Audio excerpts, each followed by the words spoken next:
Queridos amigos, estamos aqui para mais uma aula do nosso curso preparatório para a segunda fase da OAB em Direito Penal, aqui do Legal e Educacional. Eu sou Rodrigo Capobianco e nós estamos chegando na nossa aula de número 12. É uma aula importantíssima, por quê? Porque é metade do curso, não é? Porque é metade do curso. Então, se o nosso curso tem 24 aulas, estamos chegando na metade. E é muito bom cumprir as nossas metas, as nossas tarefas, né?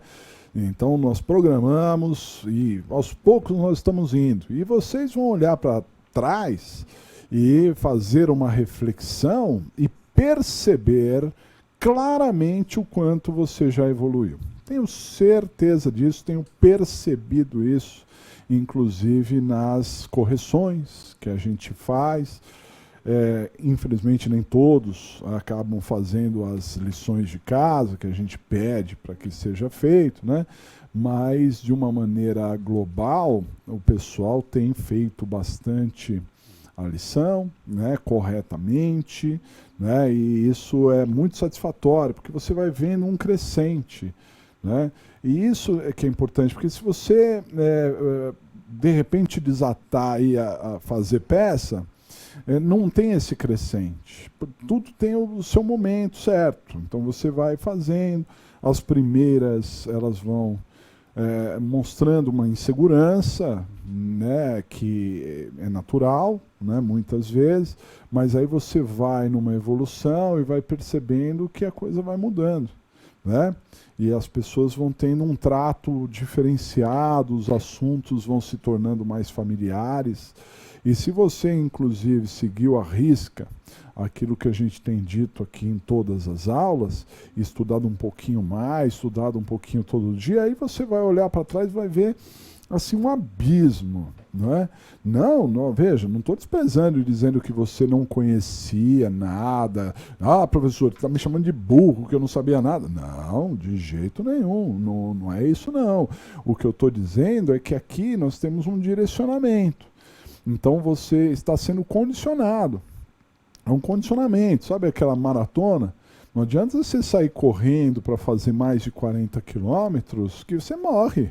Isso até a história já contou. Gente que atravessou, né? Eu não me lembro agora, mas parece que o primeiro maratonista lá atrás, nos jogos antigos da Grécia, né? Correu, ganhou e morreu, né? Isso não adianta, a gente precisa se condicionar. Por que as pessoas conseguem fazer maratona, meia maratona? Porque elas vão se condicionando aos poucos, né? Elas vão condicionando o seu corpo, a sua respiração, a sua frequência cardíaca, né? Os seus músculos, aquela possibilidade. Aqui para a prova é a mesma coisa, a gente vai condicionando, entendendo como é que funciona, quais são os assuntos que caem, de que maneira que cai, como constrói, né? Por isso que a gente tem insistido tanto para você construir, porque no dia da prova você não vai ter modelo, não vai ter professor. O que você vai ter é você mesmo. Então você vai ter que se virar e construir. Mas nessa altura do campeonato, você já consegue perceber que tem plenas condições. Ah, professor, até que não é tão diferente assim, né? Entre uma petição e outra, tem uma característica, tem outra, mas, a grosso modo, são muito parecidas? Claro, são muito parecidas. Então, eu dou parabéns para vocês que estão persistindo, seguindo firme. Pode ter certeza que vocês estão no caminho certo. A insegurança ainda povoa o pensamento de vez em quando, né? Você é uma gangorra que eu alertei logo no começo. Em alguns momentos você está seguro, achando que dá. No outro momento você já está meio down, meio baixo, achando que não nasceu para aquilo. Não tenha medo, né? Esse receio é natural. Todo mundo passa por ele. Certamente eu passei, outras pessoas também passaram. O importante é enfrentar os medos. Falta de coragem não é ter medo. Falta de coragem é não enfrentar os medos que nós temos, né? E a gente vai enfrentando, seguindo, tendo uma base sólida, conseguindo enxergar o que pode acontecer de bom, de ruim, tendo uma visão mais lúcida sobre tudo o que está se passando, se conhecendo, conhecendo as suas habilidades, conhecendo as suas deficiências, que todos nós as temos, né? E com isso você vai ganhando muito mais know-how para enfrentar a prova. Tem muita coisa para ver ainda pela frente, mas também devo destacar, olha, as principais peças, provavelmente a gente já viu, e as principais teses também, né? Ainda tem muita coisa que vir pela frente, mas pode ter certeza que os assuntos mais relevantes, certamente a gente já viu. Muito bem, na aula de hoje eu quero passar para vocês, nessa primeira parte, que é a parte doutrinária, né? Eu quero passar para vocês o procedimento do júri. Nós, em outra oportunidade, falamos do procedimento comum, ordinário, expliquei lá as características do ordinário, e eu disse a vocês que oportunamente falaria do júri. E vou falar hoje, porque é um assunto que cai com muita frequência, você tem que entender. É claro que a gente já viu isso em problemas anteriores, tal, mas não exatamente a sequência dos atos, as características das decisões, o que pode acontecer, o que não acontecer. E vocês perceberão que para a prova são poucos assuntos do júri que caem, porque se você olhar no Código de Processo, o procedimento do júri ele vai desde o artigo 406 do CPP até o artigo 497. São 91 artigos falando de júri. É muito artigo. Mas a grande maioria de artigos, ela diz respeito a questões burocráticas do júri, relacionado a jurados, escolha de jurado, como faz, como não faz. Então, se você pensar para a prova, são pouquíssimos artigos do júri que a gente vai utilizar. A gente vai utilizar do 406 até o 419, ali, que são 13 artigos importantes, porque isso define a primeira fase do júri. E depois a gente vai utilizar lá na frente, a partir do 479, quando fala sobre o plenário, o que pode ser utilizado em plenário, como são feitos os quesitos, é isso que a gente vai utilizar. Então, se tiver, assim, de útil, de artigos do júri, que a gente vai utilizar em uns 20, 25, muito, de 91, olha só, né? Então, isso, na minha opinião, é uma boa notícia. Agora, de qualquer maneira, você tem a lei. E na prova, é só você ter uma certa agilidade, né, ali, conseguir buscar as coisas com mais presteza, que certamente você vai encontrar tudo isso que eu vou falar na aula de hoje. Ok? Bom, vamos lá. Vamos trabalhar. Dá uma olhada. Então, estamos aqui na nossa 12ª aula, né, do curso aqui da Faculdade Legale, e vamos falar do procedimento do júri, procedimento especial do júri, né? O Tribunal do Júri, ele é competente, o Tribunal do Júri, ele é competente para julgar, constitucionalmente competente para julgar o julgamento dos crimes dolosos contra a vida. Então, o júri, segundo a Constituição Federal, ele julga os crimes dolosos contra a vida.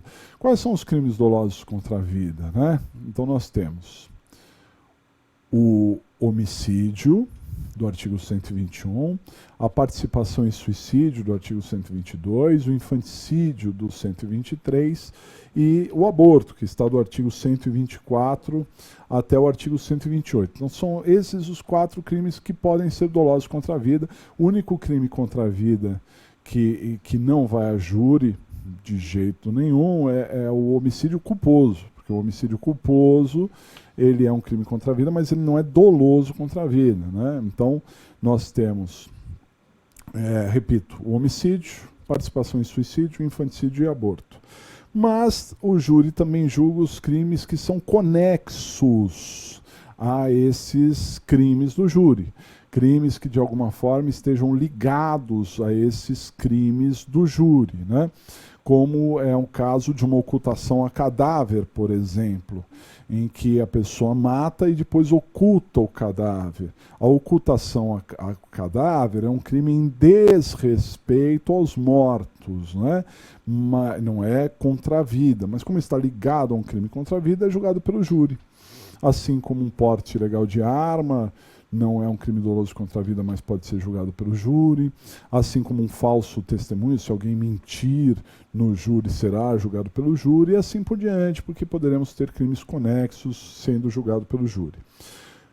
Os únicos casos que o júri não julga de jeito nenhum, ainda que conexo, mas ele não julga, são esses daqui, ó, dá uma olhada.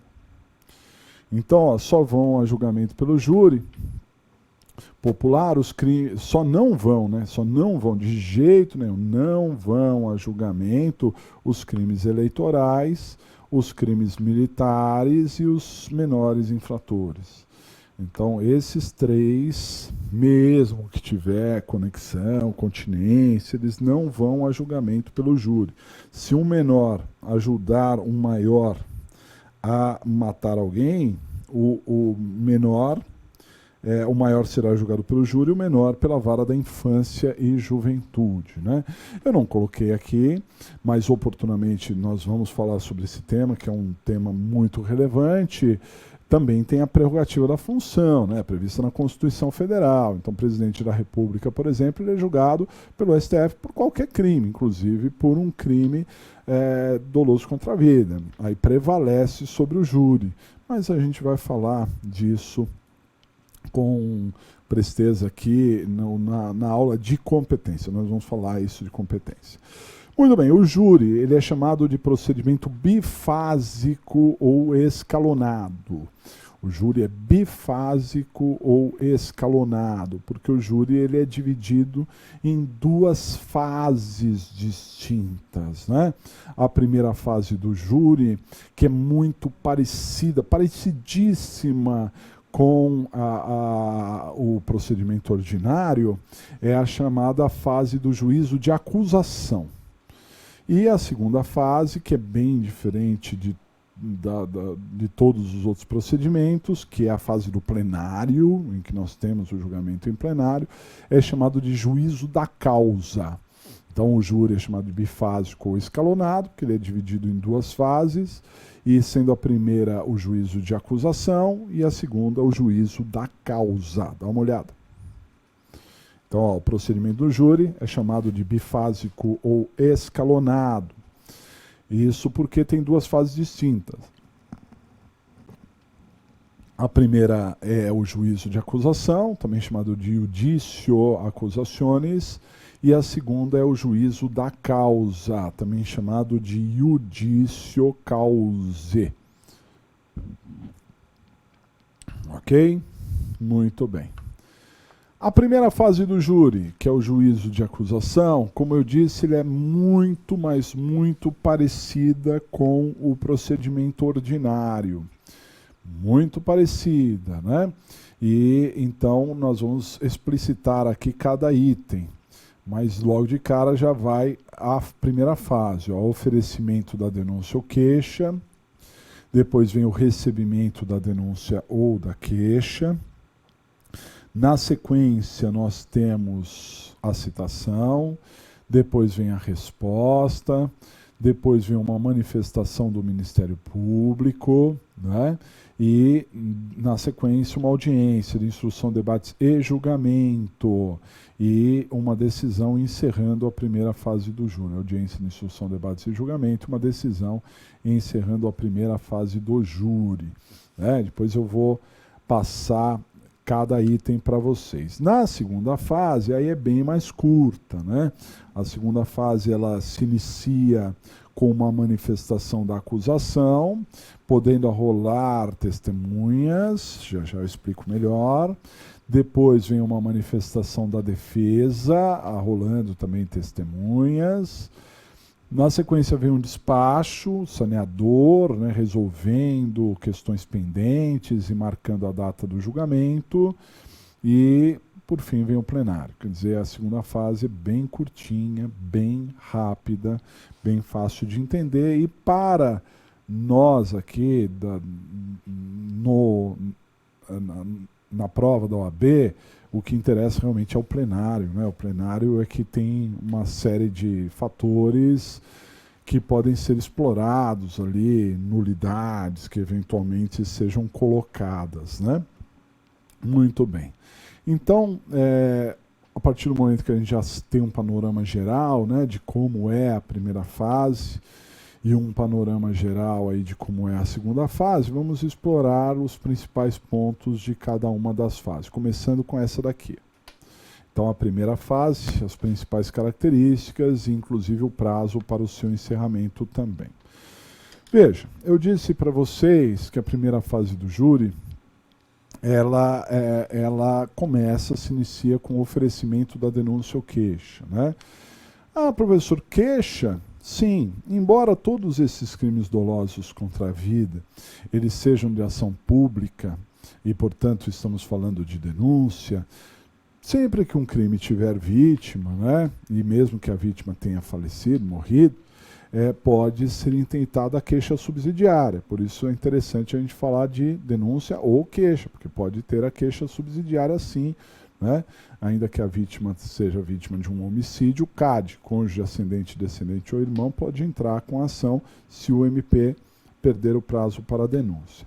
Então tudo começa com o oferecimento da denúncia ou queixa. Aqui eu me reporto às características de uma denúncia ou queixa que vimos nas primeiras aulas do curso.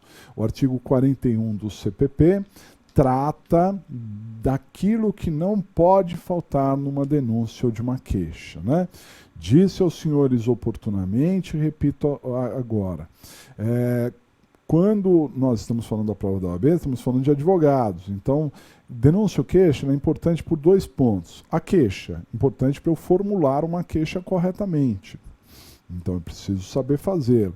Denúncia é importante para eu criticar a denúncia. Se eu não sou Ministério Público, eu não vou formular uma denúncia, mas enquanto advogado eu poderei criticar essa denúncia, sem dúvida nenhuma, né? Terei ali elementos para poder criticar a denúncia, né? Desde que ela não esteja seguindo o artigo 41. Padrão. Fazer a individualização das pessoas, né? Ali a qualificação das partes, descrição pormenorizada dos fatos, enquadramento legal, qual é o crime, e arrolando testemunhas também. No procedimento do júri, cada parte poderá arrolar até 8 testemunhas. E a acusação arrola as suas testemunhas na inicial. Na inicial é que se arrola testemunhas lá até 8. Não significa que terão 8, mas sim até 8 pelo menos, né? Muito bem. Oferecida a denúncia ou queixa, vem a segunda parte, que é o recebimento, sem novidades. Recebimento é um momento importantíssimo porque inicia o processo. Quando o juiz recebe a denúncia ou queixa, significa que ele está aceitando o processo, e o recebimento da denúncia ou queixa interrompe o prazo prescricional, tem processo a partir dali. O processo já existe, mas o réu ainda não está integrado ao processo, né? Porque, por enquanto, é um ato da acusação, que ofereceu a denúncia ou a queixa, e o juiz, que recebeu, aceitou o processo, mas o réu ainda não está no processo. Por isso, ele deve ser integrado ao processo, né? E essa integração, ela se dá através do próximo ato, que é a citação.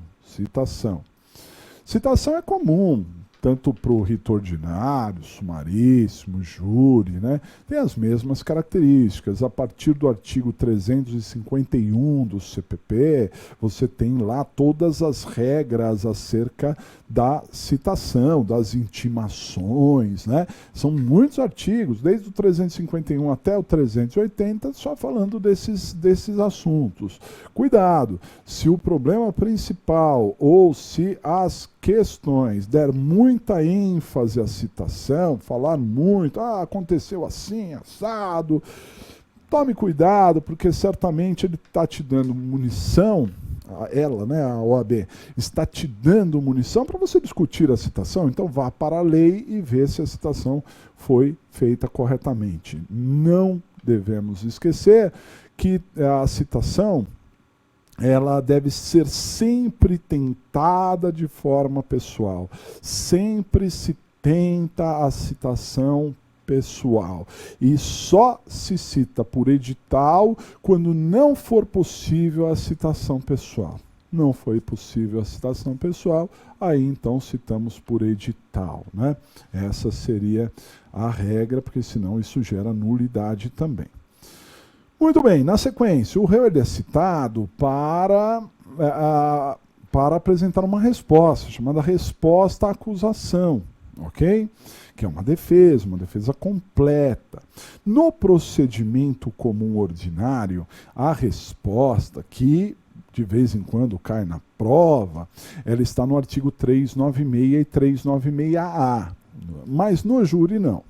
No júri, o artigo da resposta é o 406. Não se esqueça disso. Então, a resposta no júri não é de acordo com o artigo 396 e 396-A, e sim de acordo com o 406. Porém, se você analisar o 406 e o 396, 396-A, vocês vão ver que são idênticos.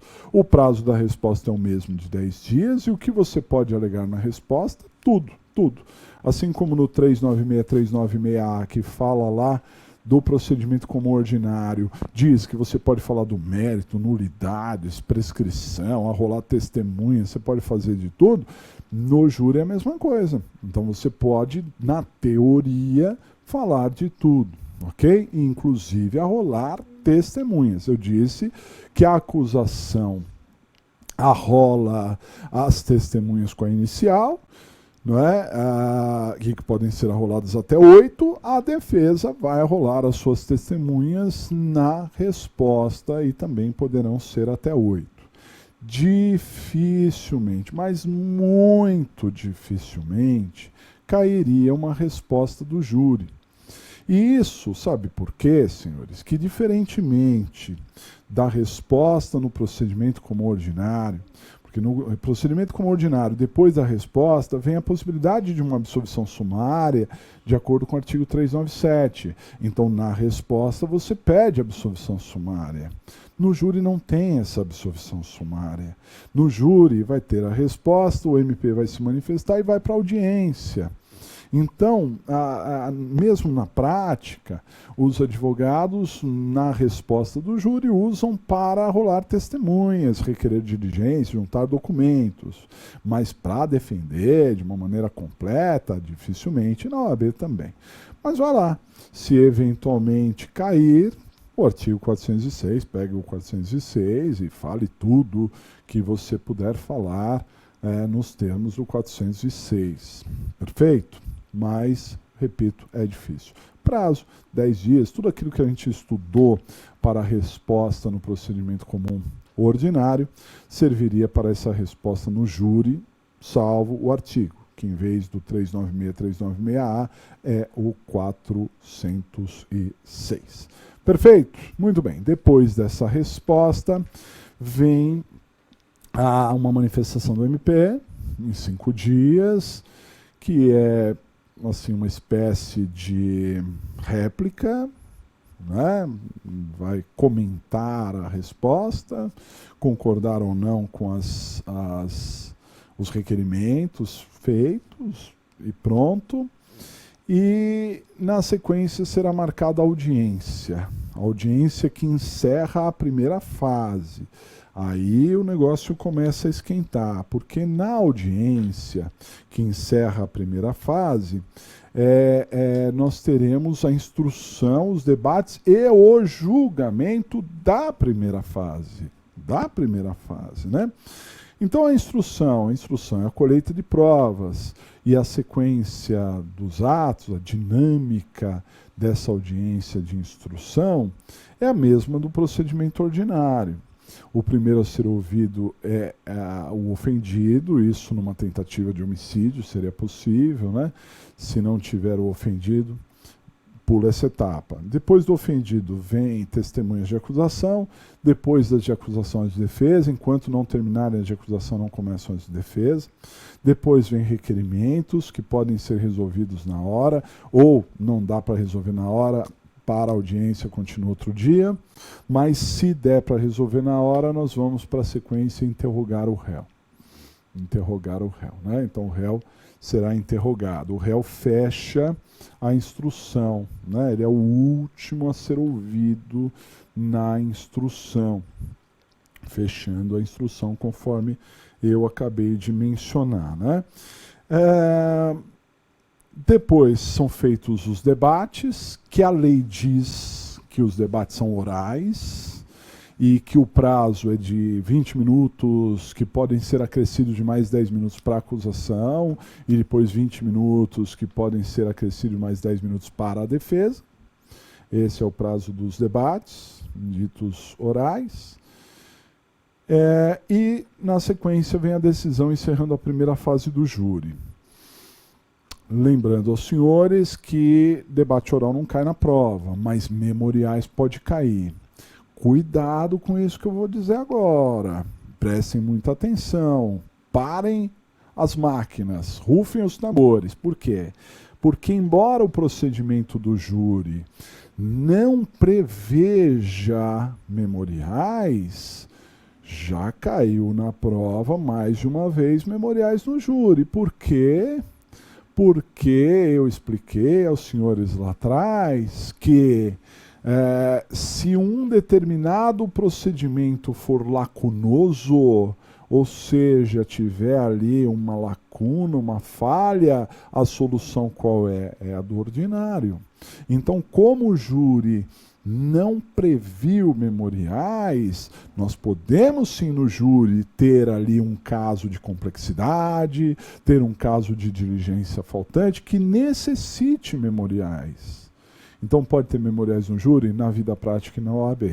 Só que aí é o mesmo artigo do ordinário, 403, parágrafo 3º, ou 404, parágrafo único.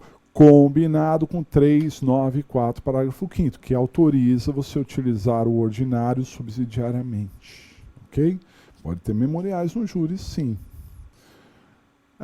Outro detalhe é que, para terminar essa primeira fase, né, há um prazo. A lei diz que o prazo para encerrar a primeira fase do júri é de até 90 dias, estando o réu preso ou estando o réu solto. Muito difícil de acontecer, né? Muito, mas muito difícil de acontecer. Mas até 90 dias, essa é o que está na lei, né? Teria que terminar em até 90 dias. Perfeito? Muito bem. Agora, também devemos destacar com vocês, e isso talvez não, com certeza é o ponto principal da nossa aula. Com certeza. Né? E, aliás, não só da nossa aula, como de resto na prova da OAB. Eu que já estou nessa lida de preparar os gloriosos advogados aí, muitos advogados já antigos, juízes, promotores, né, que a gente já preparou na vida, se tornaram nossos amigos, eu que estou nessa lida há tanto tempo, eu vejo que a decisão que encerra a primeira fase do júri é a questão que mais cai em processo penal, na primeira e na segunda fase. Ok? As pessoas confundem muito, porque o procedimento do júri ele é bifásico, então tem duas fases, e tem duas sentenças.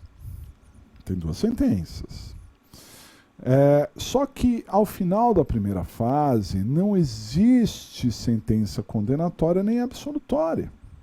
As decisões são outras. A sentença condenatória ou absolutória é ao final da segunda fase. Então, quando nós chegamos no final da segunda fase, aí sim poderemos ter uma sentença condenatória ou uma sentença absolutória. Né? Quem julga os crimes dolosos contra a vida são jurados, ao final da segunda fase. Mas ao final da primeira não tem nem condenação nem absolvição. Então, veja, olha a consequência. Você vai fazer memoriais do júri. Você não pode discutir pena. Não pode. Atenuante, causa de diminuição. Não, você não discute regime, você não discute. Por quê? Porque esse pedido é impossível. O juiz, na primeira fase, não vai te dar regime, não vai te dar pena. Por quê? Porque não se discute pena na primeira fase. Não existe condenação na primeira fase. Então, se eu discutir, o réu merece o regime aberto, não adianta. O juiz não vai dar o regime aberto. Compreendido? Então, ao final da primeira fase, quais são as decisões que encerram a primeira fase do júri, né? Na verdade, são 4 decisões. 4 decisões.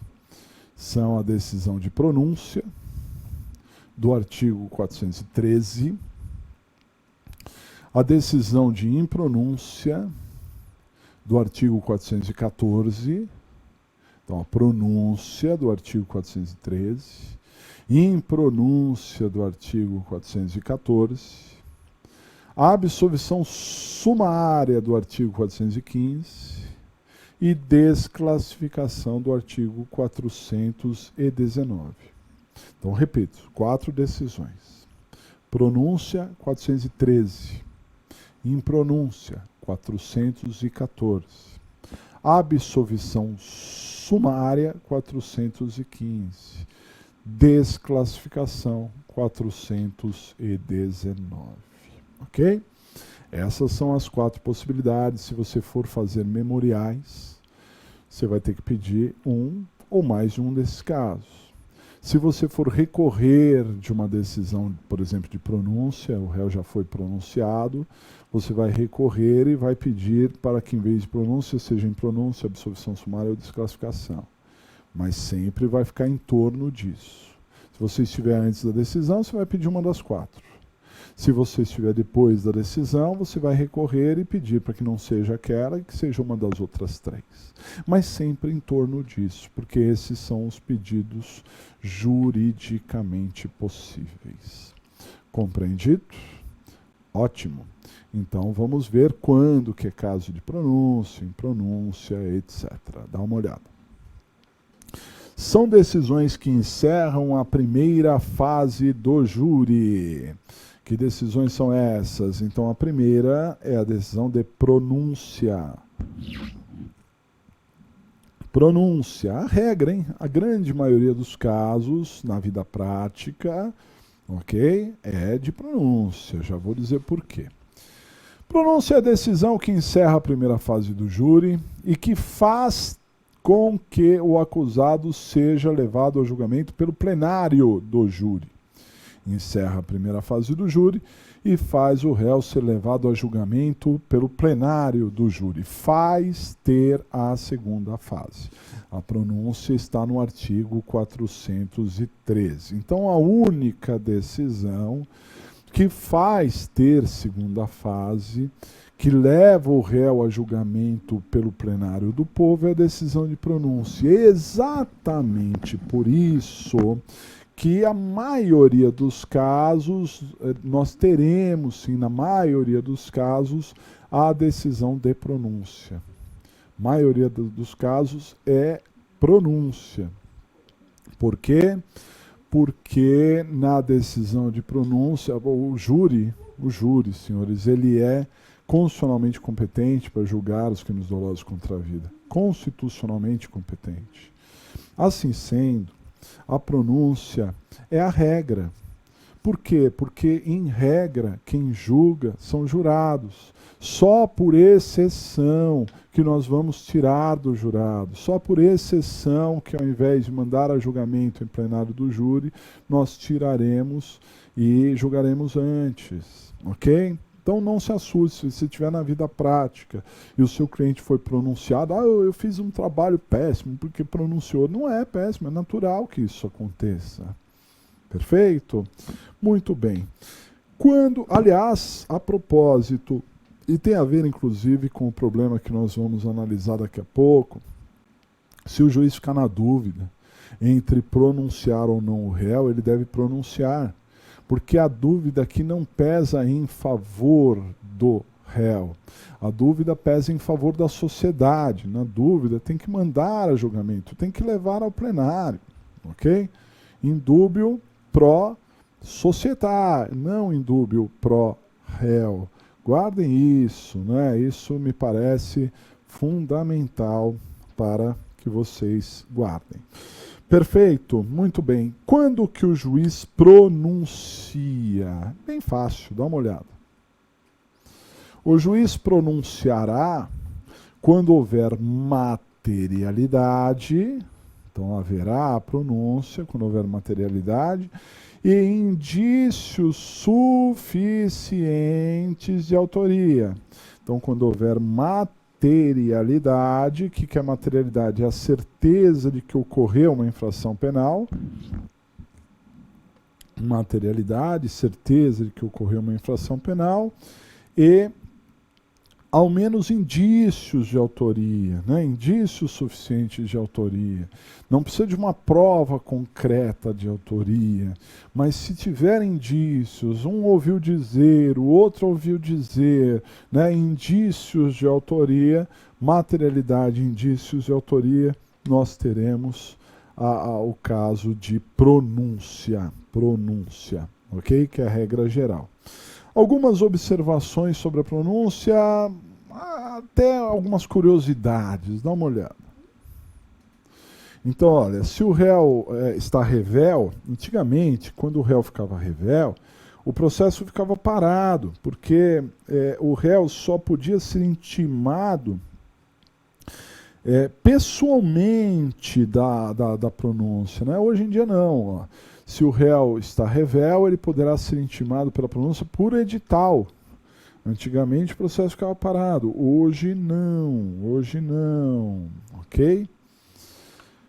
Na dúvida, como eu disse, entre pronunciar ou não, deverá o juiz pronunciar, porque o indúbio não é pró réu.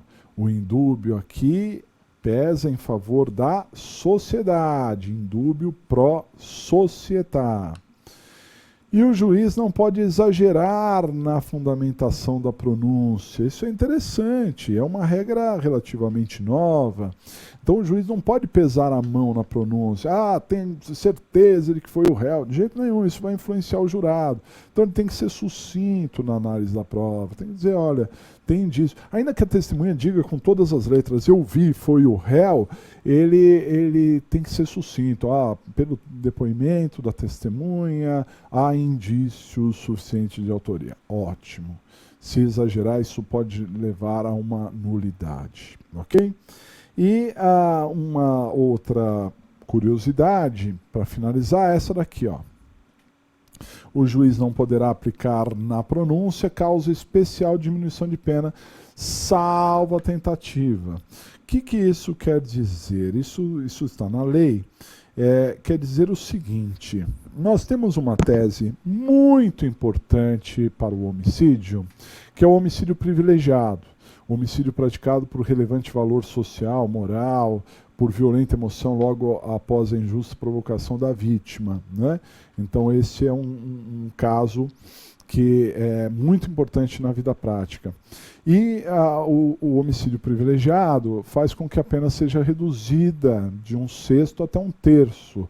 A pena será reduzida obrigatoriamente se for um homicídio privilegiado. Todavia, a pronúncia não pode falar do homicídio privilegiado.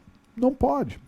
Se você é o advogado, imagine, se coloque na situação, você passou pela primeira fase do júri e você concluiu, poxa, aqui é um homicídio privilegiado, é relevante valor social, moral, é violenta emoção. Não pode falar, porque na pronúncia o juiz não pode aplicar uma causa especial de diminuição de pena como é o privilégio. A única diminuição de pena que ele pode aplicar é a tentativa. Logo, a tese de violenta emoção, de privilégio de uma maneira geral, só pode ser aplicada na segunda fase, no plenário. Só no plenário que se discute isso, na primeira fase, não. Ok? Enfim, a regra é a pronúncia. Para a pronúncia precisa de materialidade e indício de autoria. Deu materialidade, deu indício de autoria, nós temos ali o encaminhamento para a segunda fase do júri. Você, advogado de defesa, pode pleitear a pronúncia? Pode ou não pode pleitear a pronúncia? Claro que pode. Por quê? Porque às vezes está claro, tem materialidade, tem autoria. Não tem como dar murro em ponta de faca. Então você pode pedir a pronúncia, não tem nada de errado. Eu, enquanto advogado, já pedi várias vezes a pronúncia. Só que tem um detalhe. Às vezes o promotor, ele oferece a denúncia por um homicídio qualificado, mas quem alega tem que provar, e nem sempre ele prova a qualificadora. Assim sendo, fiquem atentos a isso. Se eventualmente você pedir a pronúncia, veja se não é caso de pedir o afastamento das qualificadoras, porque as qualificadoras não ficaram provadas, né? O fato do juiz pronunciar não significa que obrigatoriamente ele deva pronunciar de acordo com a denúncia. A denúncia diz uma coisa, ele não é obrigado a pronunciar idêntico ao que estava na denúncia. Ele pode pronunciar por homicídio simples, por exemplo, ao invés de qualificado. Isso é bom para a defesa? Claro, claro. Então é uma tese, ok? Pronúncia é uma das decisões, artigo 413. A segunda decisão é a impronúncia, e que basicamente a impronúncia do artigo 414 é o contrário da pronúncia. A impronúncia é o contrário da pronúncia. Acompanhe. Então, impronúncia.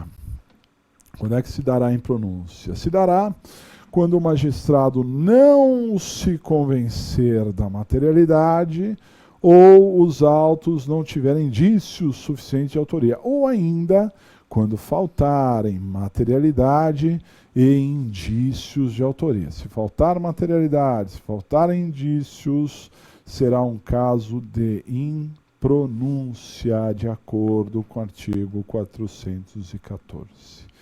Se para a pronúncia nós precisávamos de dois requisitos cumulativos, que é a materialidade e indício de autoria, se faltar a materialidade ou se faltarem indícios, não teremos a pronúncia, teremos a impronúncia.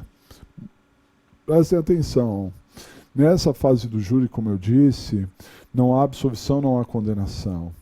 Uma falha constante é pedir absolvição por falta de provas. Aqui, não tem prova, vou pedir absolvição por falta de provas. Não existe isso. Porque aqui no júri, a falta de provas significa impronúncia. Impronúncia, falta de provas. Não tem materialidade, falta de provas. Não tem autoria, falta de provas. Impronúncia. Compreendido? Na hora de você decidir o que fazer, o que pedir? Muito bem, a impronúncia arquiva o processo. Mas, tal qual o inquérito arquivado, que poderá ser desarquivado com novas provas, na impronúncia o processo também pode ser desarquivado. Dá uma olhadinha. A impronúncia arquiva o processo, que poderá ser reaberto antes da prescrição, com novas provas, né? Enquanto não prescrever, ele pode ser reaberto com novas provas. Compreendido? Então falamos até agora da pronúncia e também da impronúncia. O próximo seria a absolvição sumária, do 415, 413, 14, 15. Mas eu vou pular a absolvição sumária, vou deixar para já, vou deixar por último a absolvição sumária, e vou falar da terceira possibilidade, que é a desclassificação. Então, eu falei da pronúncia, falei da impronúncia, e vou falar doravante da desclassificação, que está no artigo 419. Na desclassificação, o juiz ele percebe, ao final da primeira fase, que aquele crime não é doloso contra a vida. O júri julga os crimes dolosos contra a vida, mas às vezes o juiz ele considera que aquele crime não é doloso contra a vida, né? Então, se o crime não for doloso contra a vida, o juiz deve tirar do júri e desclassificar. Por exemplo, o promotor achava que era caso de homicídio doloso, mas ao final da primeira fase ficou provado que é homicídio culposo. Ou então que não é homicídio, que é lesão corporal seguida de morte. Ou então que não é homicídio, que é latrocínio. Enfim, se o juiz considerar que aquele crime não é um crime doloso contra a vida, ele deve desclassificar para um outro crime doloso contra a vida. Compreendido? Desclassificação. Dá uma olhada. Desclassificação. Operar-se-á a desclassificação do delito sempre que o juiz se convencer que o crime em testilha não é doloso contra a vida e nem guarda conexão ou continência a um crime doloso contra a vida. Isso está no artigo 419 do CPP, artigo 419 do CPP, ok? O que vai acontecer? Vai para a vara criminal, e na vara criminal o réu terá uma nova chance de defesa, né? Na desclassificação, o juiz encaminha os autos ao juízo singular, ou seja, para a vara criminal, onde o réu terá uma nova oportunidade de defesa.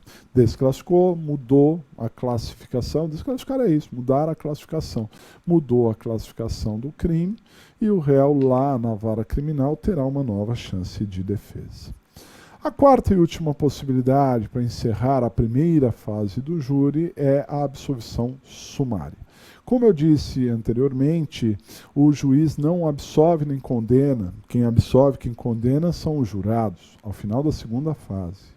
Mas, entendendo o legislador que o réu não pode ser punido por essa regra constitucional de só ser absolvido ao final, ele disse: o juiz, em alguns casos, exceção, mas em alguns casos, o juiz pode antecipar a absolvição. A absolvição que se daria no final da segunda fase, ela pode ocorrer no final da primeira fase. É uma absolvição que sumaria o processo, é uma absolvição que encurta o processo termina antes do tempo, por isso ela é chamada de absolvição sumária. Vamos ver. Dá uma olhada. Absolvição sumária. Absolvição sumária. Por expressa disposição constitucional, quem condena ou absolve os crimes dolosos contra a vida, conexos ou continentes a esses, é o tribunal do júri. O juiz, em regra, não tem competência para fazê-lo. Mas a lei, entendendo que o réu não pode ser punido injustamente por esse dispositivo, conferiu ao magistrado a possibilidade de absolvê-lo antes da sessão plenária. É uma absolvição antecipada que acaba por sumariar o processo e por isso é chamada de absolvição sumária, de acordo com o artigo 415 do CPP. Ou seja, uma absolvição antecipada, uma absolvição sumária. Muito bem. Para saber quando é que você vai pedir a absolvição sumária, e a propósito, para saber quando é impronúncia, quando é desclassificação, só olhar na lei. Está aí, não vai sair voando. Mas o artigo 415, então, ele dá os motivos taxativos em que o juiz poderia absolver sumariamente, né? Vamos dar uma olhada. Para que o juiz absolva sumariamente o réu, é necessário que esteja provada a inexistência do fato, né? Esteja provada a inexistência do fato. Não é dúvida se o fato ocorreu, se ele não ocorreu. Não, é uma prova concreta de que não ocorreu o fato, né? Segundo, provado não ser o réu autor ou partícipe do fato, né? Então ficou provado que o réu não teve nada a ver com o peixe. Nesse caso teve crime, mas o réu não teve nada a ver com o crime, provado, é absolvição sumária. Terceiro, provado que o fato não constitui infração penal, ou seja, que o fato é atípico, né? Então não teve crime, o fato é atípico. E quinto, ficar demonstrada uma causa de isenção de pena ou exclusão do crime. Fica demonstrada uma causa de isenção de pena ou exclusão do crime, que seria uma excludente de ilicitude e uma excludente de culpabilidade, basicamente, né? O erro é uma excludente de culpabilidade aqui. Então, se tiver, por exemplo, uma legítima defesa, uma coação irresistível, uma excludente de ilicitude ou uma excludente de culpabilidade, nós temos também aí uma possibilidade de absolvição sumária, ok? Isso é relevante ao extremo. Cuidado, porque a absolvição sumária ela pode se dar sim, isso já caiu na prova, hein? Cuidado, atente-se. A absolvição sumária pode se dar pela excludente de culpabilidade, mas a lei faz uma ressalva. A doença mental, que é uma das excludentes de culpabilidade, a doença mental pode ser alegada para a absolvição sumária, mas desde que ela seja tese única. Cuidado! Se tiver mais de uma tese a favor do réu, por exemplo, negativa de autoria e que ele é doido, não pode. Por quê? Porque a inimputabilidade pela doença mental só poderá ser requerida se for tese única, não é? É exatamente isso que colocamos aqui. Dá uma olhada. A lei faz uma ressalva para expor que a tese de excludente de culpabilidade, oriunda de doença mental, ou desenvolvimento mental incompleto ou retardado, não pode ser arguída para a absolvição sumária, salvo se for tese única. Não pode ser arguída para a absolvição sumária, salvo se for tese única. Se for tese única, aí sim poderá ser aplicada. Compreendido? Entenderam? Ótimo. Muito bem. Dessas 4 decisões, né, decisão de pronúncia, impronúncia, absolvição sumária e desclassificação, cabem recursos. Quais seriam os recursos que cabem dessas decisões? Dá uma olhada. Recursos das decisões que encerram a primeira fase do júri. Da decisão de pronúncia e também da decisão de desclassificação, cabe rese. Rese, recurso em sentido estrito. Então, se o réu foi pronunciado ou se teve desclassificação, cabe rese. Por outro lado, da decisão de absolvição sumária, ou da decisão de impronúncia, né, decisão de absolvição sumária, ou da decisão de impronúncia, o que caberá é a apelação. Então, são 2 os recursos possíveis. Da decisão de pronúncia e também da decisão de desclassificação, cabe rese. Da decisão de absolvição sumária e também da decisão de impronúncia, caberá apelação, né? Apelação. Compreendido? Maravilha, né? Bom, encerrada a primeira fase, nós começamos a segunda. E quando é que começa efetivamente a segunda? Quando a pronúncia transitar em julgado. Eu disse para vocês que a única decisão que faz ter segunda fase é a decisão de pronúncia. Então, quando a pronúncia transitar em julgado, quando ela precluir, nós começaremos efetivamente a segunda fase. E aí, como nós dissemos, a segunda fase é bem curta, né? Vou dar algumas explicações e vamos focar no plenário. Dá uma olhada. Então, a segunda fase do júri, embora seja reduzida, é totalmente diferenciada de todos os demais procedimentos. Vejamos, há uma manifestação da acusação no prazo de 5 dias e, sem entrar no mérito, podem rolar até 5 testemunhas para serem ouvidas em plenário. Então, o grande objetivo dessa primeira manifestação né, que não cai na prova, hein? Pelo amor de Deus, hein, pessoal? Porque isso daí é muito pouco. É uma petição só para rolar testemunhas, isso não cairia, né? Então, a manifestação da acusação em 5 dias é exclusivamente se entrar no mérito para rolar testemunhas para serem ouvidas no plenário do júri. E poderão ser arrolados até 5 testemunhas. 5 testemunhas que já foram ouvidas na primeira fase ou não, podem ser novas, pode ser um mix dos dois, né?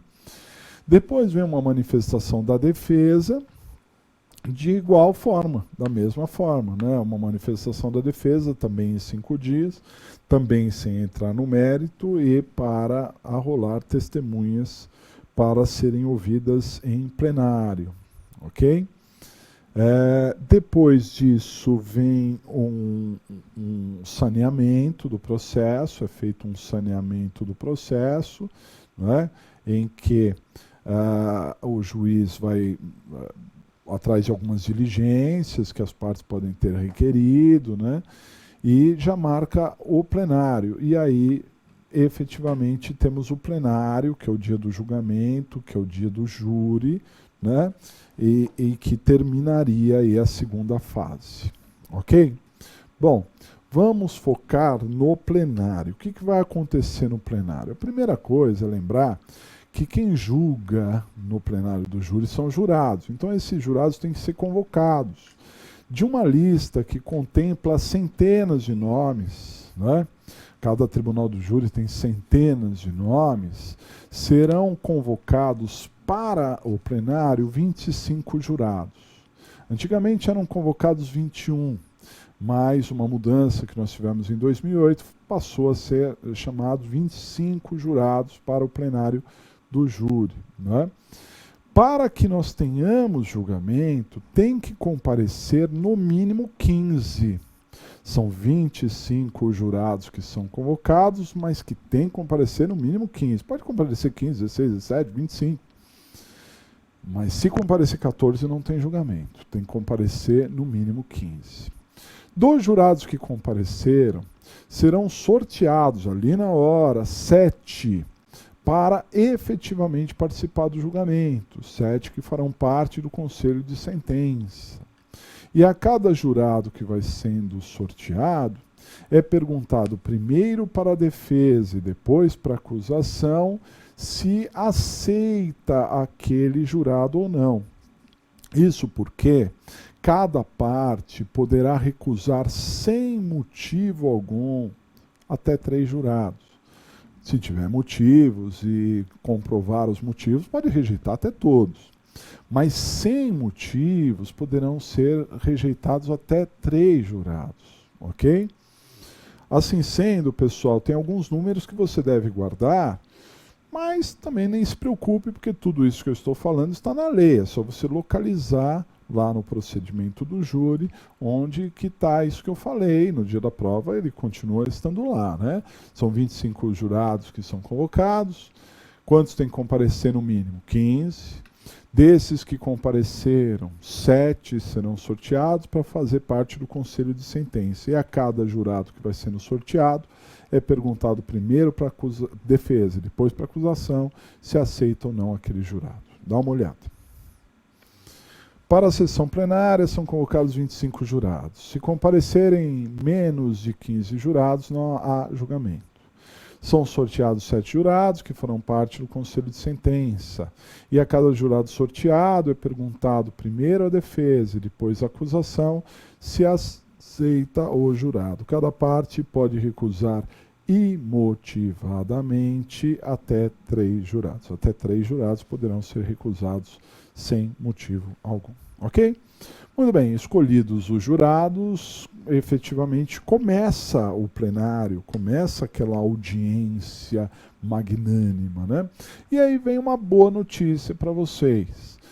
A sequência, a dinâmica do julgamento em plenário, ela é a mesma, rigorosamente a mesma da dinâmica da primeira fase. Não é? A audiência da primeira fase, eu disse aos senhores que ela tem a seguinte dinâmica. Primeiro a ser ouvida a vítima, no caso de tentativa, depois testemunho de acusação, depois testemunho de defesa.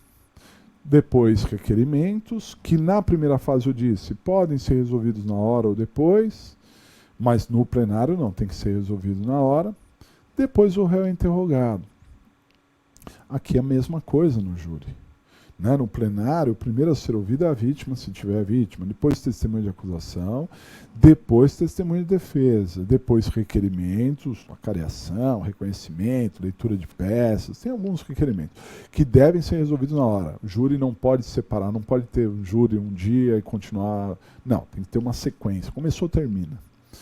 E depois desses requerimentos, se tiver, o réu é interrogado. O réu é o último a ser ouvido, ok?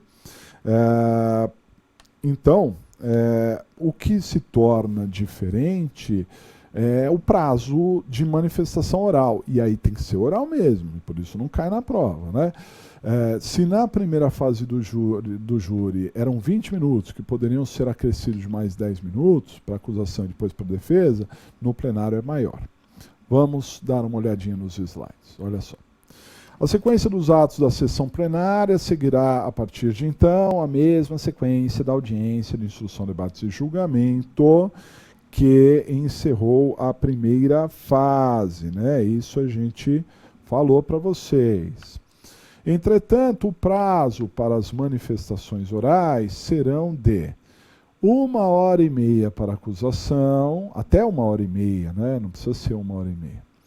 Depois, até 1h30 para a defesa, depois uma réplica pela acusação de até 1 hora e depois uma tréplica pela defesa de até 1 hora. Se houver mais de um réu, 2 ou mais réus, nós teremos o acréscimo de 1 hora. Então, se tiver 2 ou mais réus, 2, 3, 10, 15, serão 2h30 para a acusação, acusar todo mundo, depois 2h30 para a defesa defender todo mundo, depois 2 horas de réplica e depois 2 horas de tréplica. É assim que nós teremos se tiver mais de um réu, ok? Perfeito? Muito bem. Acabou os debates orais, o juiz consulta os jurados se tem condição de julgar, né? Porque o jurado eventualmente pode ter algum tipo de dúvida.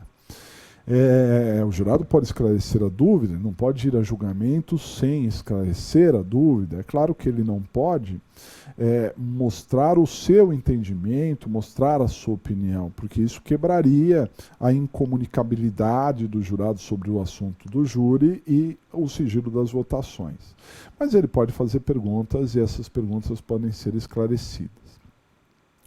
Se o jurado não tiver dúvida nenhuma, ou se essas dúvidas foram resolvidas, vamos para a sala secreta. Por que chama sala secreta? Porque a plateia não pode entrar, não é aberta ao público. Quem vão é o juiz, os funcionários da justiça, o Ministério Público, a defesa, menos o réu, o advogado, e os jurados. E lá na sala secreta, cada jurado receberá 2 cédulas.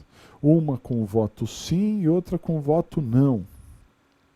E o juiz fará perguntas objetivas aos jurados. Perguntas que são respondíveis sim ou não. A cada pergunta que o juiz faz, os jurados votam. O juiz escolhe o voto de cada um e conta até que dê 4 sims ou 4 nãos. Quando der 4 sims, ele vai abrindo 1 a 1. Quando der 4 sims ou 4 nãos, encerrou a votação. Recolhe todo o resto e redistribui o sim ou não para um novo quesito, uma nova pergunta. Ok? Então hoje não dá para ser 7-0. É sempre maioria de votos. Deu 4, maioria de votos. Acabou o julgamento. Não é? Esses quesitos, eles têm uma ordem correta. Vamos dar uma olhada nos slides. Então, encerrados os debates, o juiz consulta os jurados, se tem condições de proceder o veredicto ou se resta alguma dúvida. Caso em que deverá o juiz esclarecer o jurado. Estando em condições de julgar, todos, menos o réu e plateia, se dirigem à sala secreta, onde será feita a votação por meio de quesitos. Sequência obrigatória dos quesitos. Os primeiros quesitos, os dois, são sobre materialidade do fato e autoria. Se os jurados negarem a materialidade ou negarem a autoria, o réu está absolvido. Se os jurados concordarem com a materialidade e com a autoria, o juiz faz a terceira pergunta, se absolve o acusado. E se os jurados, mesmo com materialidade e autoria, absolverem o acusado, né, sim, acabou a votação por ali. Se disser não, condenaram, e aí nós vamos para as teses da defesa e depois as teses da acusação. Essa seria a sequência dos quesitos, que está na lei, né? Está na lei efetivamente isso, ok? Se tiver mais de um réu, deverá ter uma série de quesitos para cada réu. Se tiver mais de um réu, uma série de quesitos para cada réu. Compreendido? Porque um réu pode ser absolvido e outro condenado. Isso me parece claro também. E para finalizar, o desaforamento. Não é? O desaforamento, o que é o desaforamento que também está previsto em lei? É tirar o julgamento daquela comarca é a correta, aquela comarca é o juiz natural, mas há casos em que nós tiramos daquela comarca e fazemos com que o réu seja julgado em outra comarca, geralmente uma comarca maior, e que tenha menos influência, né? O desaforamento ele é sempre decidido pelo Tribunal de Justiça, ou seja, a segunda fase, e em todos os segunda instância, e em todas as decisões de desaforamento, a defesa tem que se manifestar. 3 motivos para o desaforamento. Dá uma olhada. Desaforamento: tirar o julgamento de um foro, comarca, e encaminhar para outro. Ocorre por 3 motivos. Primeiro, dúvida sobre a imparcialidade dos jurados, dúvida se os jurados realmente são imparciais ou não. Comarcas pequenas, a população pode estar a favor do réu ou da vítima. E se a população está a favor do réu ou da vítima, os jurados estarão a favor do réu ou da vítima e o julgamento não será imparcial, né? Então tem que tirar dali e mandar para uma comarca maior. Haverá o desaforamento também por conta de risco pessoal ao réu, né? Risco de ser agredido, e também pela demora excessiva do julgamento, né? Então um julgamento que não acontece nunca.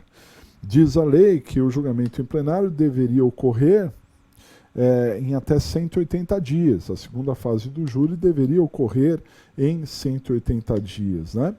Mas, às vezes, demora muito mais que isso e pode ser caso de desaforamento. Compreendido, senhores? Muito bem. Então, fiquem aí com essa ideia do júri. É muito importante você ter uma noção, principalmente na primeira fase, principalmente com a decisão da primeira fase, não é? Mas é claro que se a peça principal ou se as questões deram uma ênfase maior em algum ponto do júri, por exemplo, no plenário ou em um outro ponto, aí você tem que ir para a lei, porque certamente tem alguma coisa por ali. Legal? Muito bem, então encerrada essa parte de doutrina, vamos para a segunda parte da nossa aula para fazer o exercício. Esse exercício aqui, ó. Vamos tratar do exercício número 9, o exercício número 9 da sua apostila. E como sempre fazemos, se você não fez o raio-x e o esqueleto do problema número 9, é um momento oportuno de você pausar este vídeo e fazer, não é? Porque isso é um estudo ativo. Quando você faz o raio-x e o esqueleto, você está estudando, passando por percalços, dificuldades, mas sem dúvida nenhuma dando um salto de qualidade no seu estudo. É importante ver a explicação? Claro, evidente. A gente tenta aqui mostrar para você como olhar para o problema, como extrair do problema os pontos importantes e como construir a peça. Mas tente fazer primeiro o que é melhor, né? Vou ler com os senhores esse problema número 9. Dá uma olhada. João e Mário, juntos, ingressaram no dia 20 de janeiro de 2017, ok? É uma data, na residência de Pedro. Então, João e Mário, e aqui vem o Pedro, com a intenção de subtrair coisas que nela encontrassem. Os dois eram empregados de Pedro, e este não estava efetuando os pagamentos de seus salários. Pretendiam, assim, com o que subtraíssem, receber o que lhes era devido. Quando estavam no interior da casa, antes que tivessem começado a subtrair qualquer coisa, Pedro, com um revólver que tinha registrado e com o devido porte, desferiu tiros contra os dois, vindo a atingi-los e causar-lhes a morte. Os dois não traziam consigo nenhuma arma. Ele próprio chamou a polícia e solicitou uma ambulância. Chegou a ser preso, mas foi liberado. Foi acusado por denúncia do Ministério Público de duplo homicídio qualificado pela surpresa, recurso que impossibilitou a defesa das vítimas, e por motivo torpe, vingança, porque as vítimas queriam subtrair bens como forma de receberem seus salários. Ovido confessou o crime, mas disse que não sabia que as vítimas eram seus empregados, pois, se soubesse, não as teria atingido. As testemunhas de acusação ouvidas foram os policiais que atenderam a ocorrência. As testemunhas de defesa afirmaram que as vítimas eram boas pessoas e nunca haviam cometido qualquer crime. O promotor pediu a pronúncia do acusado nos termos da denúncia. O advogado apresentou memoriais. O juiz, afirmando que neste momento prevalece o princípio indúbio pro società, pronunciou o acusado acolhendo integralmente a denúncia. O acusado foi intimado e manifestou interesse em recorrer. Questão: como advogado, você foi intimado para dar andamento, olha só, dar andamento ao feito em 5/12/2017, terça-feira. Apresente a peça mais adequada para a defesa do acusado, com os fundamentos e pedidos no último dia do prazo. O último dia que você tem que entrar, né? Foi intimado ali no dia 5/12 e é uma terça-feira, e você tem que entrar no último dia do prazo. Uma primeira tendência, que é natural de todos, né? Natural, seria tentar adivinhar. Você, assim, nós temos uma certa parcela de orgulho, né? O advogado, o bacharel em direito, de uma maneira geral, é muito orgulhoso, até no bom sentido da palavra, né? Muito orgulhoso pelo curso que fez, que é um curso diferenciado. Nós não somos melhores do que ninguém, mas o curso de Direito, ele amplia muito os horizontes, né? Ele lida com muitos assuntos. Então, é uma característica do bacharel em Direito ele ler um assunto, alguém comentar alguma coisa, ele ver uma notícia e ele ter opinião para tudo. Não é? Sabe aquele fulano opinião para tudo? É mais ou menos isso que ocorre com os bacharéis, né? E outra coisa, muitos de nós não conseguimos assim pensar que vamos ler algo e não vamos ter uma opinião. Então a gente quer ler e já ter soluções. Isso é um problema. Isso é um problema porque na prova da OAB não é adivinhação. Você não vai ficar adivinhando, você não vai ver, não, é isso, aquilo, não.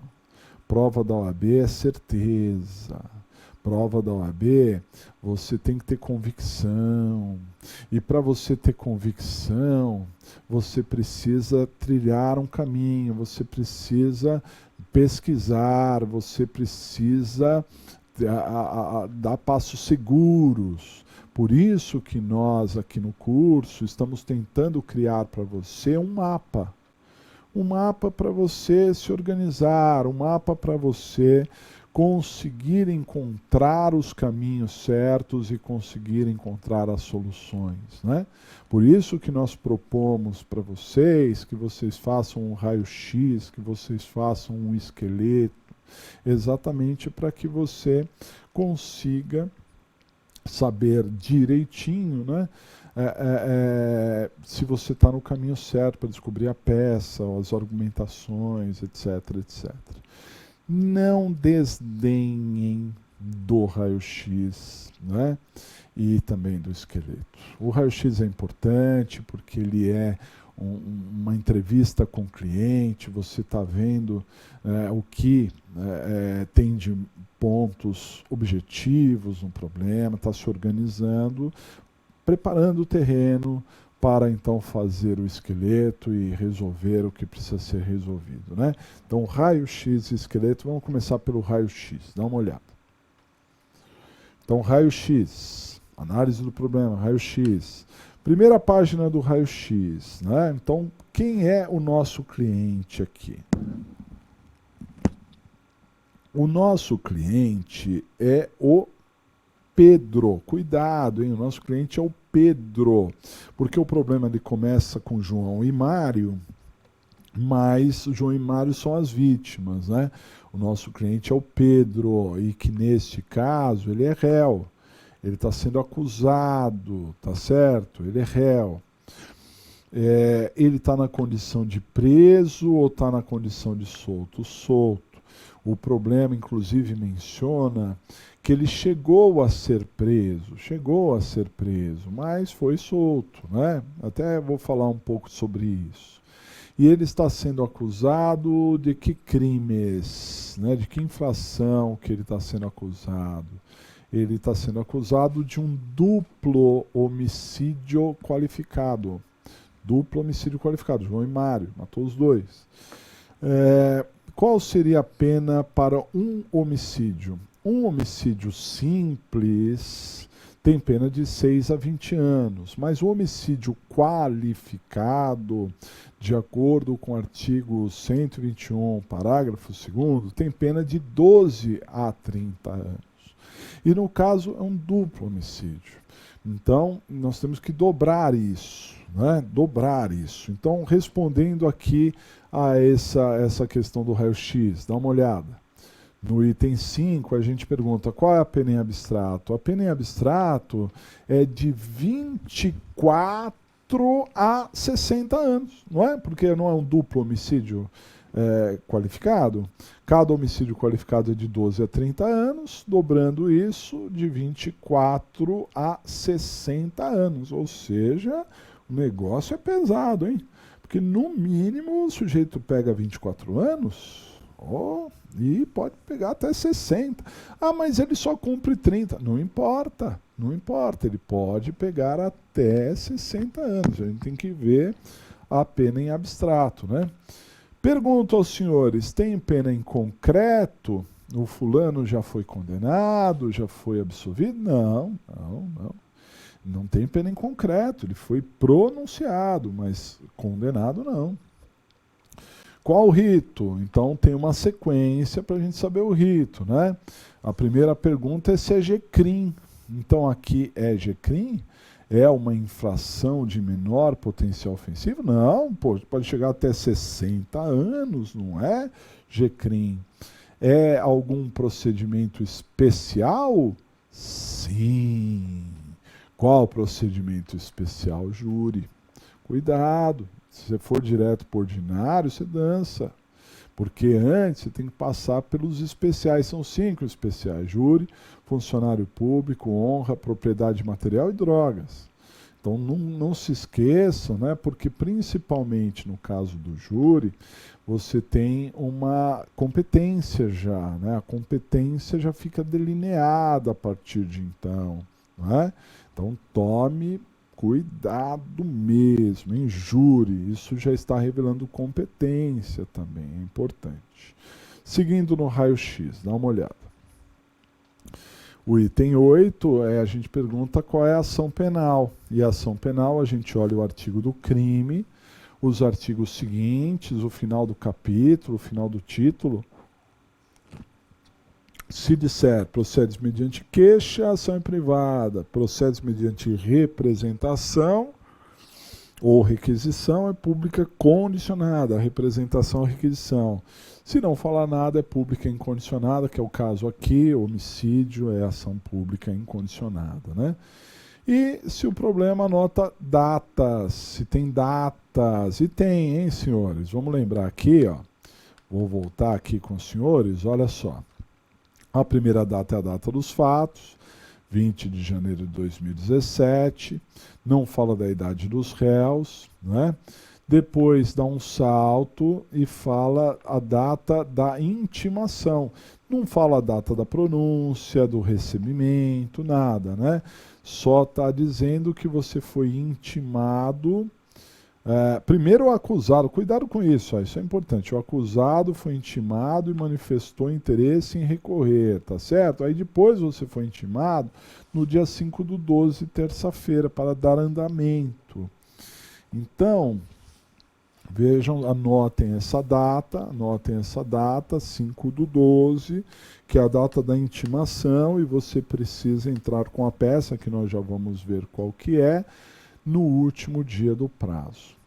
Perfeito, legal, fez as anotações, o raio-x não resolve, ele não te dá tudo prontinho de mão beijada, mas ele preparou bem o terreno, e agora a gente vai conseguir com calma, indo passo a passo, descobrindo tudo o que falta para nós aqui. Primeiramente, precisamos saber qual é a peça. Para chegar na peça é momento processual, depois competência, depois teses e depois a estrutura da peça. Vamos seguir. Então, olha só, uma vez feita a análise objetiva, você deve partir em direção à solução, que é o esqueleto, né? A solução. Então, veja. Momento processual. Para encontrar a peça, você deve analisar em qual momento processual o seu cliente está. Então vejam só, temos a rigor 4 momentos processuais. O momento 1, que é antes do recebimento da denúncia ou queixa. O momento 2, que é após o recebimento da denúncia ou queixa e antes da sentença. O momento 3, que é após a sentença e antes do trânsito em julgado. E o momento 4, que é após o trânsito em julgado, não é? E aí, para você descobrir qual é o momento processual, você pergunta, teve sentença? Teve ou não teve? Teve. Ah, mas o réu não foi condenado. Sim, mas teve uma sentença. Então você tira o momento 1 e tira o momento 2, né? Só pode ser o 3 ou 4. Essa sentença, que sentença, pessoal? De pronúncia, né? A sentença de pronúncia já transitou em julgado? Não, ela não transitou em julgado. Logo, nós estamos aqui, ó, momento 3, após a sentença e antes do trânsito em julgado. Cuidado, não é da sentença condenatória, mas é da sentença de pronúncia. E ela não transitou em julgado. Por quê? Porque o réu, uma vez que foi intimado, manifestou interesse em recorrer. E, assim sendo, ele já impediu o trânsito em julgado, correto? Então estamos no momento 3. E o momento 3 é o momento de recurso, ok? E isso vai depender do tipo de decisão, tá certo? Então dá uma olhada aqui.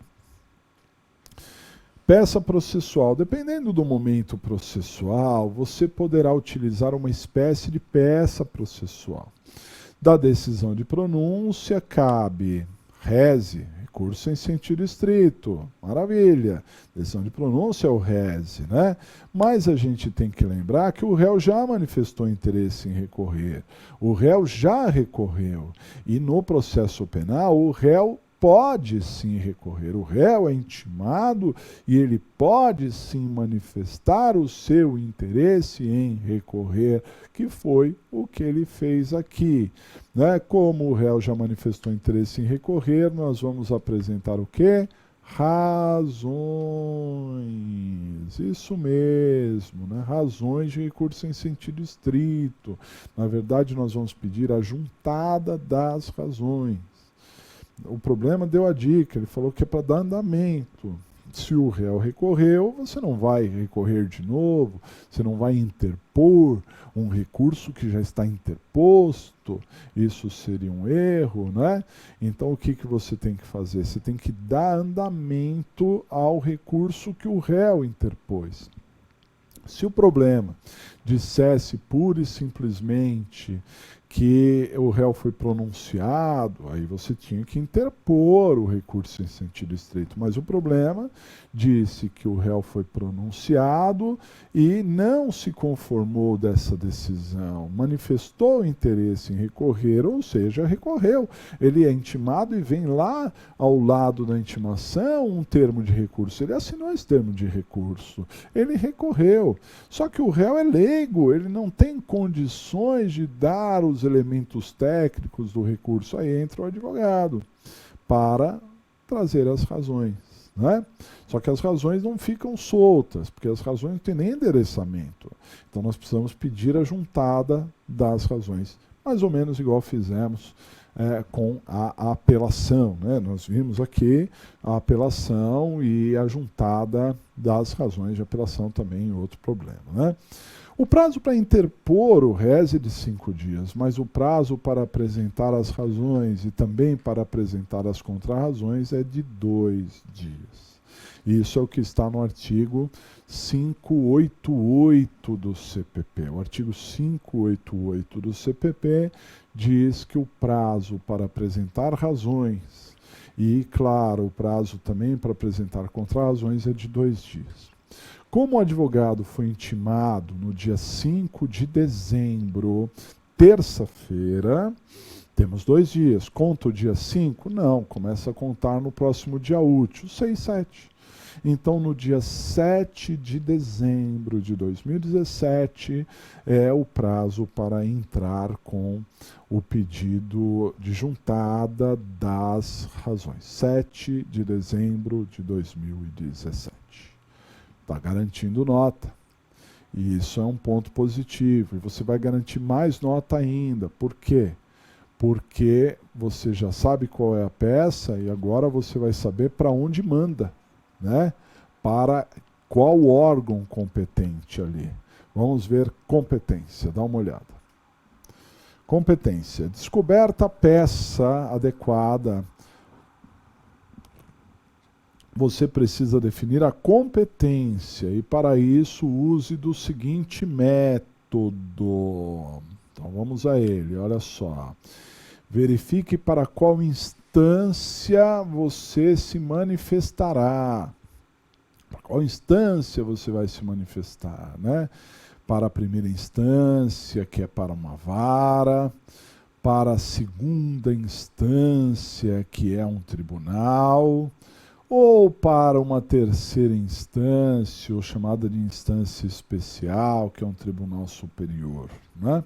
Então, para qual instância você se manifestará? Perceba que todo o recurso no processo penal ele é interposto na instância que deu a decisão. E é claro que as razões e as contrarrazões também são direcionadas para a instância que deu a decisão. Então, quem é que deu a decisão de pronúncia? Foi o juiz, na primeira instância. Logo, o juiz também vai receber, você vai interpor para o juiz. Depois vai apresentar as razões para o juiz, e a outra parte vai apresentar as contra-razões também para o juiz. Depois, se tiver tudo pronto, ele manda para o tribunal. Ok? Então, aqui é primeira instância. Primeira instância. Dá uma olhada no slide. Então, é primeira instância, sim, né? Vara. Só que na primeira instância, definida a instância, nós temos que encontrar o órgão adequado dentro daquela instância, né?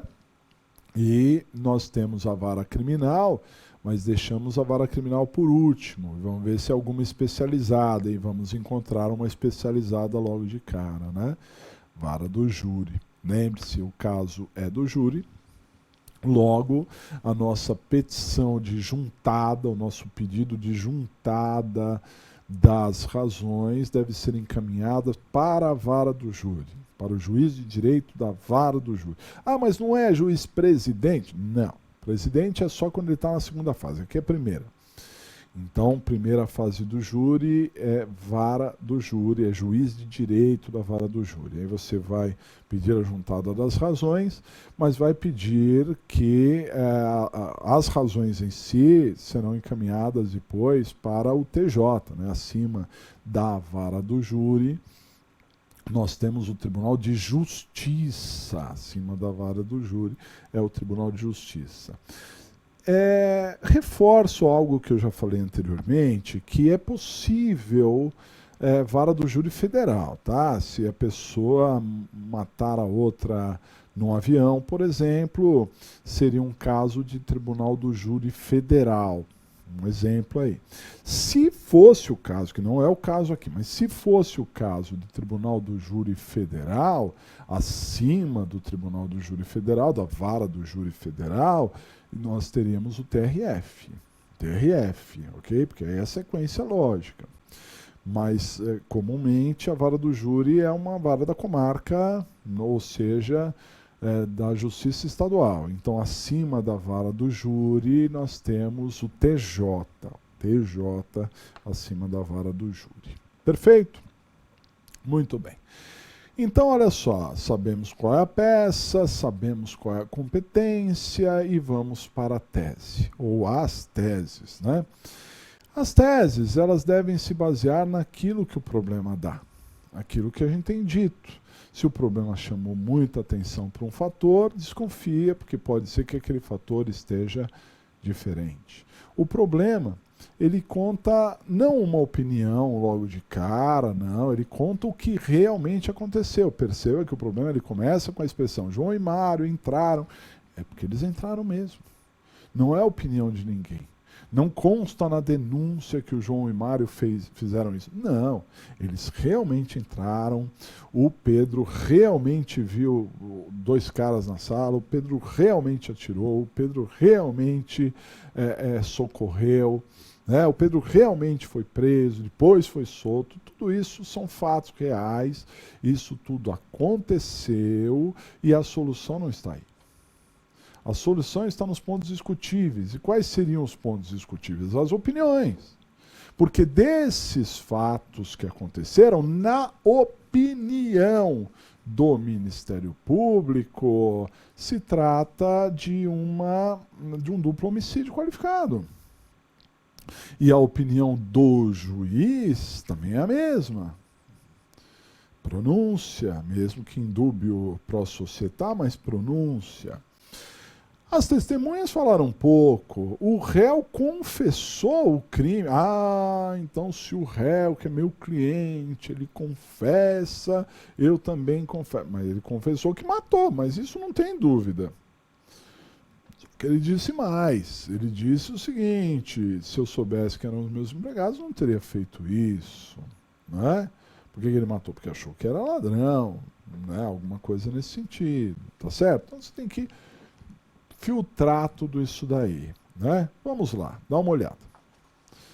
Tese. Definida a peça e a competência, é o momento de se encontrar a ou as teses, né?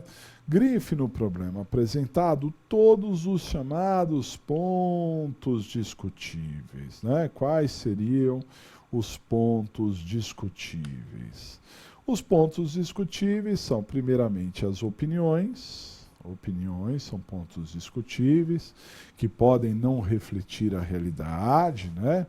Consta na denúncia que o juiz na sentença disse, a testemunha mencionou, o laudo constatou, né? Então isso tudo são as opiniões, tá certo? E a gente tem que ver as opiniões. E também os dados técnicos, né? Ou opinião ou dado técnico, ou os dois, né?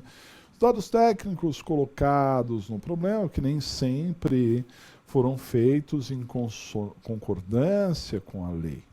E por isso também são pontos ditos discutíveis.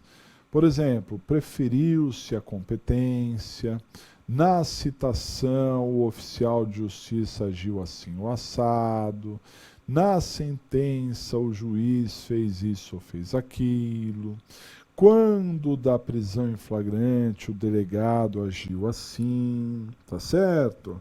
Então, quando o problema chama muita atenção para um item técnico do processo, o que é um item técnico? Aquele que deve ser feito com técnica, aquele que deve ser feito cumprindo regras, né? Então, toda vez que tiver, por exemplo, uma citação, a citação tem quase, sei lá, né, quase 30 artigos, desde o artigo 351 até o artigo 380, falando de citação e intimação. Então tem muita regra. Sentença tem muita regra. Competência, tem regra pra caramba de competência. O flagrante tem regra. Sabe, a interceptação telefônica, a busca e apreensão, são questões técnicas que devem ser feitas corretamente. Então, se o problema mencionou alguma dessas questões, então nós vamos discutir, né? Aqui o problema todo vai em cima das opiniões. Por quê? Porque o réu está sendo acusado de um duplo homicídio qualificado. Tem como dizer que não foi um duplo homicídio qualificado? Perceba, quando o problema conta muito o crime, pode ser que não tenha crime, pode ser que nós tenhamos aquela primeira grande tese, que é a tese de falta de justa causa, mérito, né? O mérito nós vamos discutir a materialidade, a autoria e a pena. Nessa fase do júri não discutimos pena, está fora, porque não tem essa possibilidade. A autoria não vamos discutir. O próprio réu diz que ele é autor, né? Então não vamos discutir a autoria, mas o crime dá para discutir, porque um crime, para ser crime, ele tem que ser um fato típico, e aqui no caso é um fato típico, porque diz o artigo 121, matar alguém, e que o réu fez? Matou alguém, matou duas pessoas, matou? Não vamos tapar o sol com a peneira. Matou ou não matou? Matou duas pessoas, fato típico. Mas para ser crime, além deste fato ser típico, ele precisa ser ilícito. E aqui é que o negócio pega, porque nós temos, pelo relato, uma excludente de ilicitude. E qual seria a excludente de ilicitude? A legítima defesa. Legítima defesa é uma reação a uma agressão injusta, atual e iminente, que esteja ameaçando um direito próprio de terceiro. Ah, professor, mas o João e o Mário não agrediram, eles não estavam nem com revólver, não estavam armados, eles não iam fazer nada, né, com o Pedro. Verdade, não iam matar o Pedro, mas agredindo eles estavam dentro da casa do Pedro. Isso não é uma agressão? A agressão não é só uma agressão física, uma agressão à pessoa. Quando se entra na casa de alguém, é uma agressão à intimidade, é uma agressão ao patrimônio. Então essa agressão já existia, é uma agressão injusta, porque o sujeito não pode ir lá, mesmo que o patrão esteja devendo salário, ele não pode fazer justiça com as próprias mãos, né?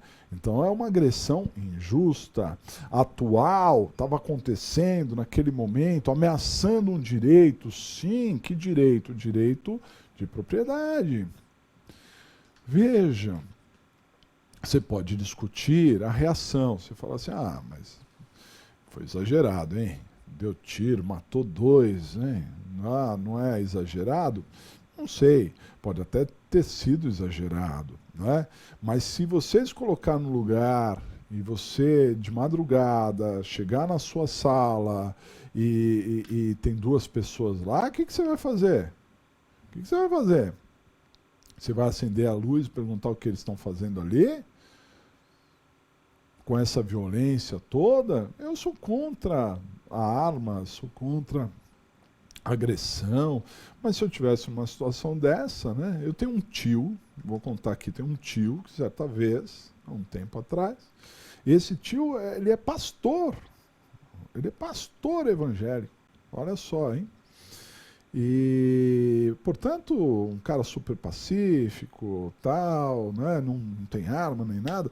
Bom, um ladrão entrou no quintal dele e já estava quase entrando lá na cozinha, na porta da cozinha, estava quase abrindo a porta. Um cara grandão, armado. O que ele fez? Fingiu que estava armado, deu uns gritos lá, porque ele acordou, tal. O cara saiu correndo, tá certo?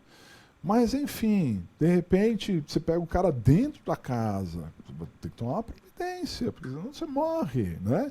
Então a gente até pode discutir se ele exagerou ou não exagerou, mas eu acho que tem argumentos para dizer que há, sim, uma legítima defesa, né? Uma legítima defesa é um ponto importante aqui.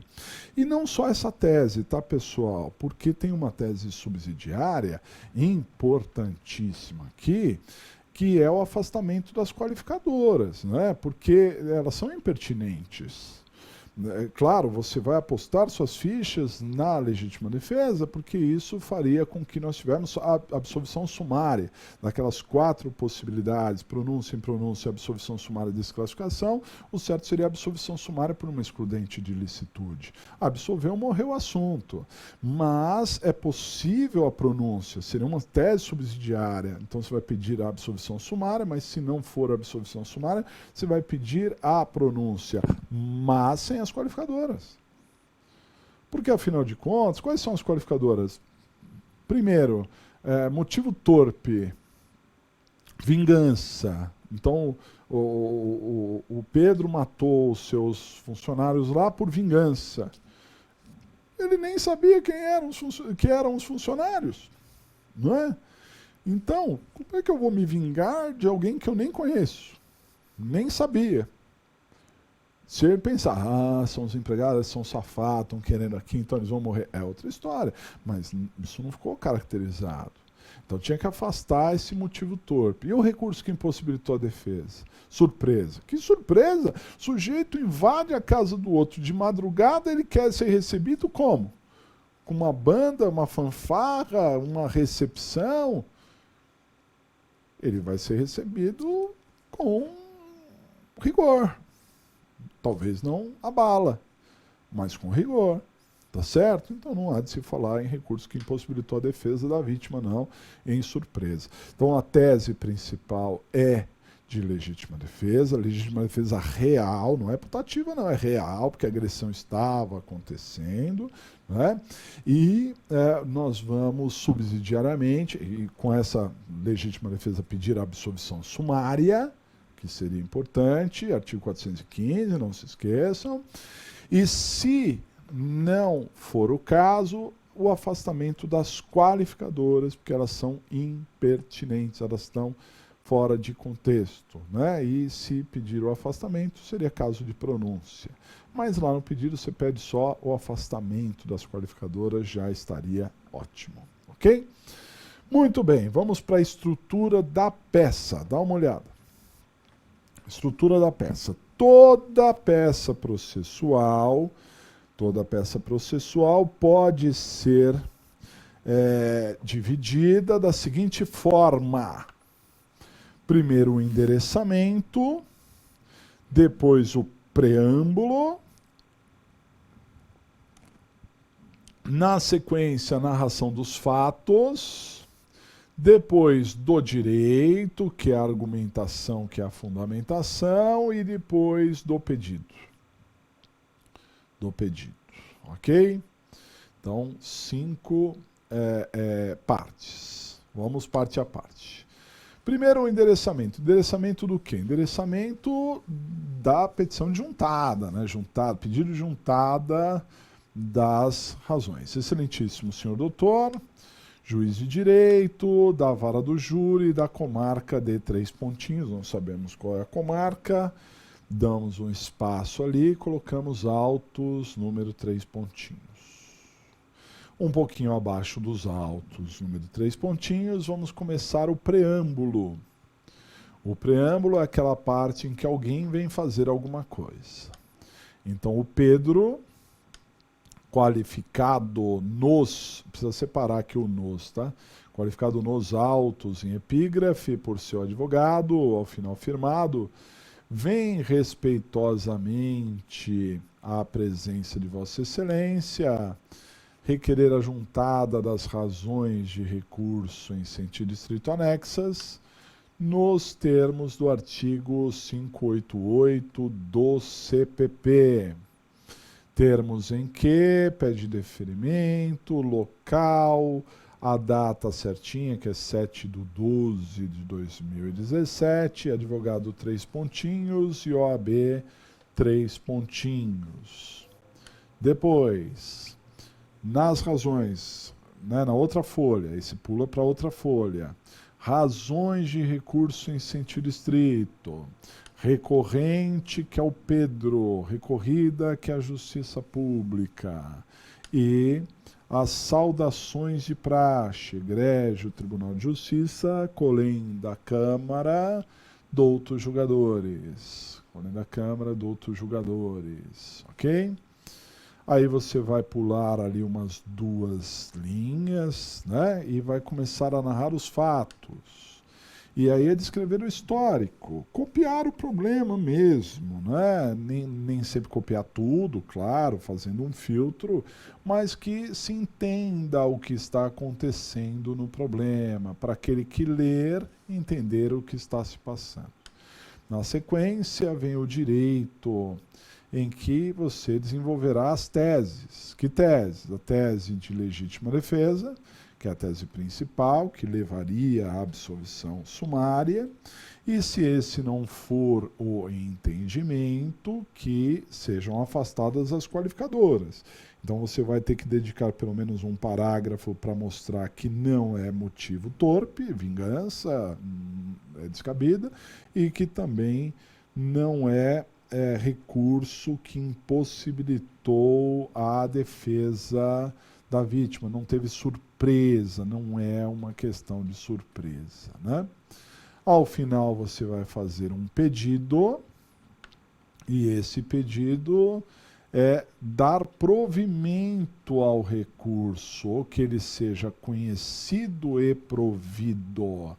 Dar provimento ao recurso, ou que ele seja conhecido e provido, para absolver sumariamente o recorrente, nos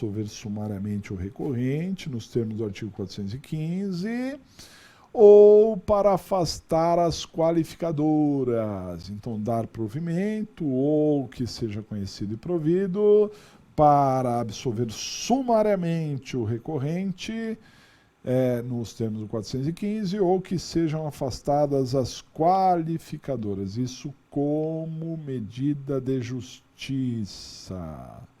Aí, na sequência, nós vamos colocar o local, também colocaremos a data, né, que é a mesma data, porque está tudo anexado, né?